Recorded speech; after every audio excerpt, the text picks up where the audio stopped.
What's up, good people? It's your boy DJ the Park Boy, and I'm in here, and it's Jays and Jumpers.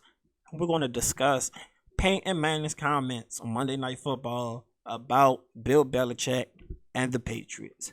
Let's get into the audio.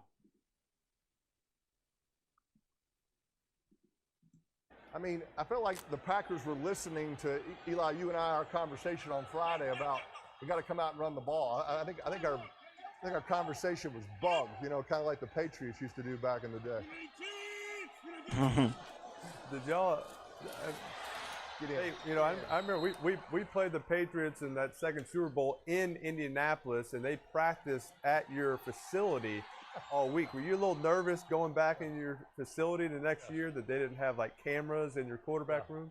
Every time I played against New England, I used to go and talk to my receivers like in the shower in the far corner. I'm like, don't talk about a play next to my locker because I know it's bugged. I know it's got a hot mic in there. We're in the shower. Very strange to see 7 guys hanging out back there in the shower, but take all precautions out there. So that was his statements that he made to his brother on Monday Night Football. They have a special announcer show that they play on ESPN2, while the regular announcer team is speaking on the game on on the regular ESPN. But with him making those comments, it made people question, at least me, a little more on Bill Belichick's legacy. Should it be viewed in the same light as it's kind of viewing? He's considered the greatest football coach. I haven't seen a football coach do what Bill Belichick does, but I also don't know any other football coaches being caught with so many cheating scandals in the manner of Bill Belichick. For the people who don't know Spygate, Eric Mangini, he was a defensive coordinator for many years under Bill Belichick. He was in the organization through their first 3 Super Bowls. When he got a chance to become a head coach, he knew he was going to have to play Bill Belichick twice a year as long as he was the coach of the Jets. Apparently, he told Bill Belichick, hey, I know you're still doing that thing. Just don't do it against me. You can do it to everybody else. Don't do it against me. And Bill Belichick being so cocky, he decided to do the Spygate thing on Eric Mangini after he had the conversation with him. To me, that makes no sense. He already put your cards on the table and he let you know what he's going to do if you do it, and Bill Belichick still did it. That led to the whole Spygate thing. And from there, we got to, they got suspended and things from that. And then we had things pop up from other athletes saying they think, hey, they were probably cheated because of the Spygate. And then the NFL destroyed the tapes, which created more of a mystery because we don't know who was on the tapes. What information could have been there? What could we have seen? Were there things on camera that would have took away championships from New England? Were they cheating that much that we would have had to put asterisks behind their championships? And I guess the NFL did not want to go through a scandal where you would have to take away 3 Super Bowls. So they destroyed the tapes. So after that, we get into Deflategate, which Bill Belichick kind of threw Tom Brady under the bus during that situation. And a lot of people believe that was like the beginning of the end of their like relationship with Tom Brady being up there in New England, because he threw his quarterback under the bus in that situation. Of course, with the Deflategate, technically speaking, cheating was done. Was it intentionally? Was it unintentionally? That I don't know.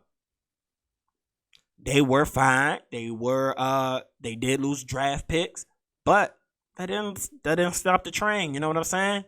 They kept going on with the same dignity of being the Patriots as they always had.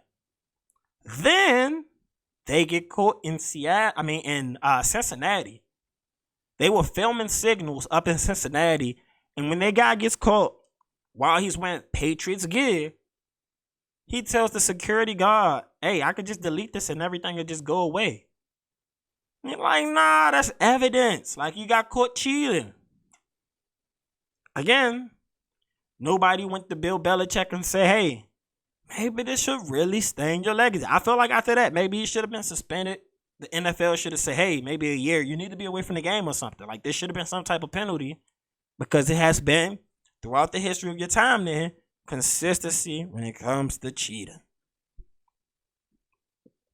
Now with Peyton Manning coming back saying that he believes his players were getting bugged or their lockers were bugged, so they had to go huddle in the shower. He was playing it off as a joke, but he was serious. In jokes, you could tell a lot of serious things in jokes to try to mask the effects of what the situation is, but he was being serious.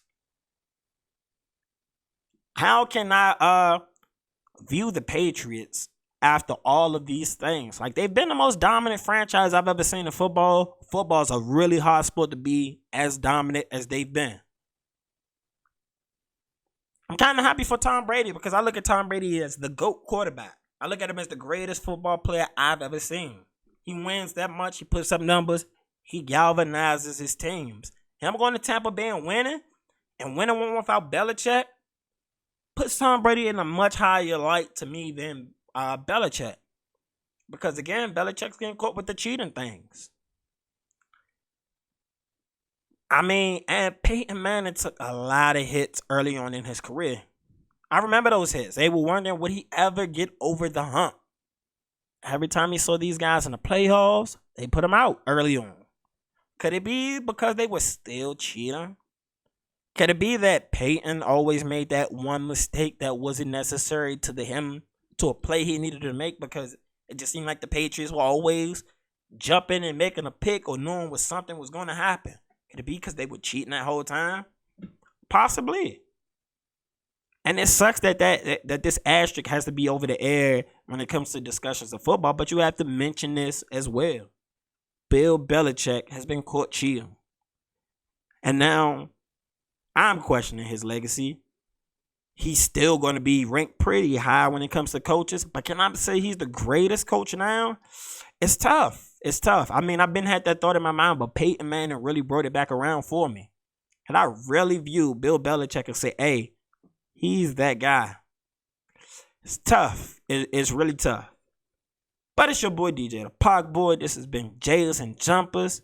Make sure you like, subscribe, comment, and share our content on the Next Up Network and other Jays and Jumpers videos. And I'm out. It's your boy DJ, the Pac Boy, and I'm here with a special product for you. I got some Delta 8 weed from JK Distro, and I'm saying it's amazing. It's clean, smokable, and the best part is they deliver it right to your door. Because of the 2018 Farm Bill, it's now legal for them to have Delta 8 weed sent through the mail. That's right. And if you use promo code FLOSS1, you can get some clean, smokable weed sent to your door direct.